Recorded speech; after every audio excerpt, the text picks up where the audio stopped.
today is my 9th video, and today I'm going to be teaching you how to play Minuet No.1, and that's the 13th song in the first Suzuki book. And so I'm going to first start off the lesson by giving a short demonstration of the song, and then I'm going to move into the music theory. So let's get into the short demonstration. Minuet No.1.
Okay, so music theory time now, and I'm going to start off by talking about the key signature. So the key signature here is telling us that there's only an F sharp throughout this whole entire song. The second thing I'd like to talk about is the fingerings. So the fingerings are on some of the notes, so you'll just have to follow that. As for example, it's a 4, so for the high B you have to use the 4th finger, and for the E you can't use the open string, but you have to use the 4th finger on the A string. The third thing I want to talk about is dynamic. So in this song, there are 2 dynamics, which is mezzo forte, and piano. The fourth thing that I want to talk about are staccatos. So there are staccatos on some of the notes in the first one. So there's staccato, staccato, staccato, and then staccato on these 3. And I think that's it. So it's only on the first line for the staccatos, and the notes that have the staccatos are just these 6 notes. Okay, the next thing I want to talk about are slurs, and throughout this whole entire song the slurs are actually both in the first line, only in the first line, and they're over these 4 notes, I guess you could say.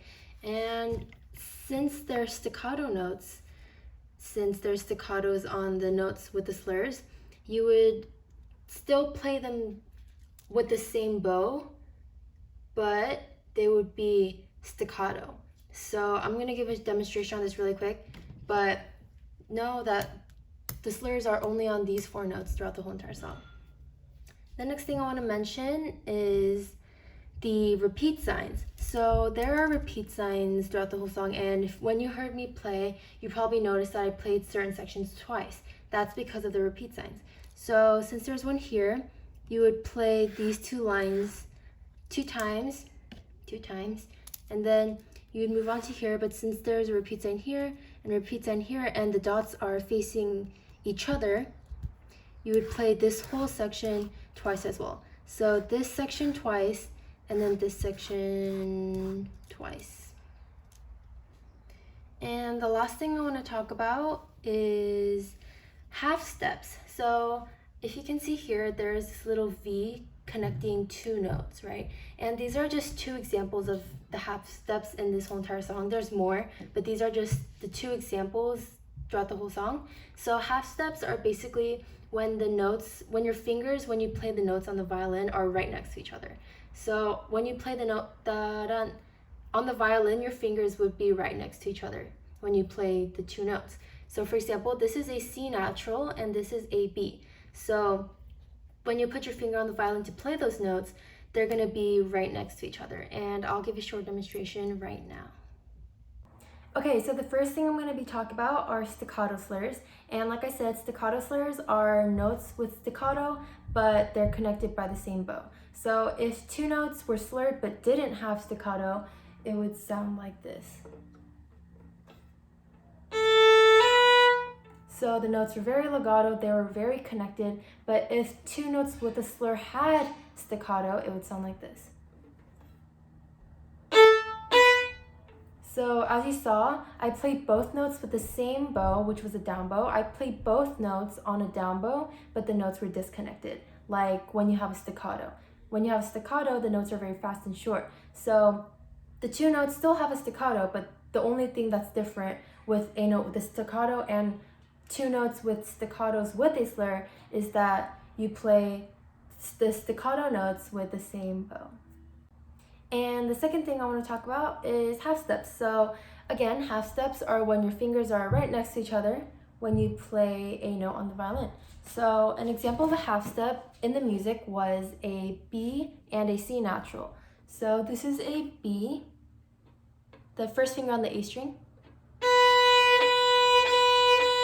and then C natural is right next to it.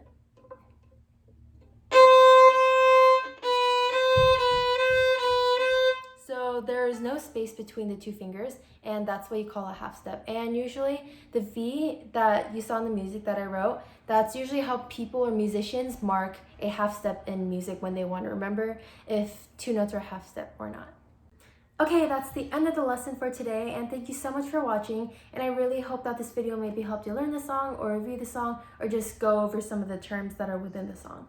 And yeah, I really hope that this video helped, and next video, next Sunday, I will be teaching you guys how to play Minuet No. 2.